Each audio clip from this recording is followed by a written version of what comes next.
कि बुद्ध ने कहा कि हम अपने संघ में स्त्रियों को नहीं आने देंगे। अरे बोले यार हर बात समझाई नहीं जाती और तुम समझ ना पाओगे, नहीं आने देंगे। उनकी मौसी ने कहा कि बेटा ऐसा ना करो, हम लोग को बुला लो संघ में। उस पे उन्होंने औरतों को परमिशन दे दी। अब जब दे दी तो बुद्ध ने कहा कि मेरा धम्म 1000 साल चलता। अब चूंकि स्त्रियां आ गई हैं तो सिर्फ 500 साल चलेगा। इसकी वजह स्त्रियों से नफरत नहीं है, ईर्ष्या नहीं है, इसकी वजह उनकी शक्ति है। इसीलिए भारत की संस्कृति ने उसको आदि शक्ति कहा। 16 साल 15 साल जब मेंस्ट्रुएशन लड़की में शुरू होता है तो उसके अंदर एग जो होते पैदा होते हैं वो जिंदा होते हैं। वो पुरुष को खींचते हैं अपनी तरफ। नाहक में तुम ऐसा पलट के नहीं देखते, धरती तुम्हें अपनी तरफ खींचती है। तुम कहते हो ग्रेविटेशन खींच रहा, फोर्स को मानते हो ना। तो जब तुम स्त्री को पलट के देख रहे हो तो वहां भी तो कोई ग्रेविटेशन होगा। वो तुमको क्यों नहीं देखती? वो भी तुमको देखे। अगर तुम बुलेट उठा लो सड़क, वो भी तुमको देखेगी। ऐसा नहीं देखेगी, देखेगी वो। लेकिन अगर तुम हिल रहे हो, गुटखा खाए हो, हिल रहे हो,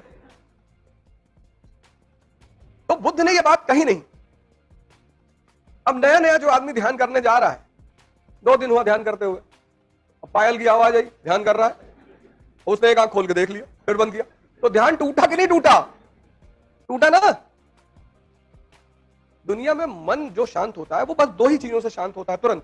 तीसरे चीज से जब शांत होता है तो परमानेंट हो जाता है, वो है मौत। आदमी मरा, सांस खत्म, सांस खत्म, मन खत्म। मौत में पूरे शरीर में एक ही चीज गायब होती है, वो है सांस। और सांस का संबंध है मन से। तुम गुस्से में रहोगे, सांस तेज चलेगी। तुम देखो जैसे जैसे तुम्हारा मनोभाव चेंज होते हैं वैसे वैसे तुम्हारी सांस भी चेंज होती है। इसलिए दुनिया में ज्यादातर ध्यान की जो विधियां हैं वो सांस से शुरू होती है। कहती है अपनी सांसों को देखा करो। इतना आसान नहीं उन्हें देखना, बहुत मुश्किल लगती है उसको देखने में, लेकिन देख लेता है यार। तो मन जो कंट्रोल होता है, ये वो 4, एक तो कोमा है, वो साइंस का मैटर है। आदमी जिंदा रहता है, सांस चलती है पर मन नहीं होता। एक मौत है, ना सांस चलती है ना मन होता है।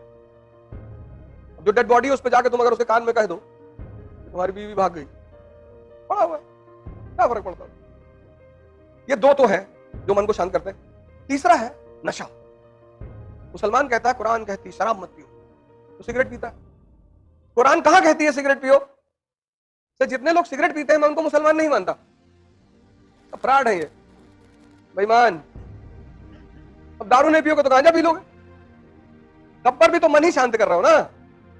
और चौथी चीज जो सबसे ताकतवर चीज है, आदमी के मन को रोक देती है एकदम, वो है सेक्स, काम। इसीलिए तो प्रोस्टिट्यूशन इतना बड़ा धंधा है, इसीलिए तो प्रोस्टिट्यूशन इतना बड़ा बिजनेस है। कई सारे देश है जिनकी इकोनॉमी चलती है। अरे काहे बता रहे हो? तुमको नहीं पता है? देखो इनको पता है। ये सब चीजें तो पहले पता रहती हैं और जीवन में किया गया। इसलिए बुद्ध ने कहा था कि स्त्रियां नहीं आएंगी, और कोई वजह नहीं थी। जितनी बड़ी बड़ी अचीवमेंट है उनके छोटे छोटे फॉर्मूले हैं, जितनी छोटी छोटी अचीवमेंट है उनके बड़े बड़े फॉर्मूले हैं। नियम है इस संसार का। यहां सबको बोलो भैया मैं सच बोलता हूं, तुमको लोग कहेंगे कि झूठा 1 नंबर का है। और तुम सबसे बोलो कि मैं झूठ बोलता हूं तो लोग कहेंगे बहुत सच बोलता है ये आदमी। ये अजीब सा खेल है, अजीब सा। अब जैसे जीसस क्राइस्ट का बर्थडे मनता है, कृष्ण का भी तो मनता है, वैसे ही मनता है दोनों का।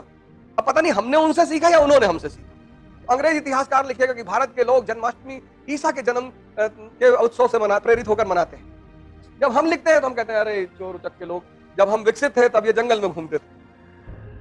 हम भी तो अपने ईगो को सेटिस्फाई करते हैं। आज उनकी उपलब्धि से हम नहीं सीखना चाहते हैं। हम बताते हैं कि 10,000 साल पहले रावण के पास विमान था, आज हम भिखमंगे, वो एक अलग बात है। ऐसे विचार ट्रैवल करता है व्यक्ति के साथ। ये भारत भाई क्रिश्चियन व्यापारी आए, क्रिश्चियन मिशनरियां आई, तभी तो यहां मॉडर्न स्कूल्स, प्रेस, ये सब उन्हीं की तो देन है। विचार ट्रैवल किया कि नहीं किया? हर चीज की ग्रेजुअल डेवलपमेंट होती है। ठीक है आज इकरा के पास 5,000 लड़के नहीं है, लेकिन 10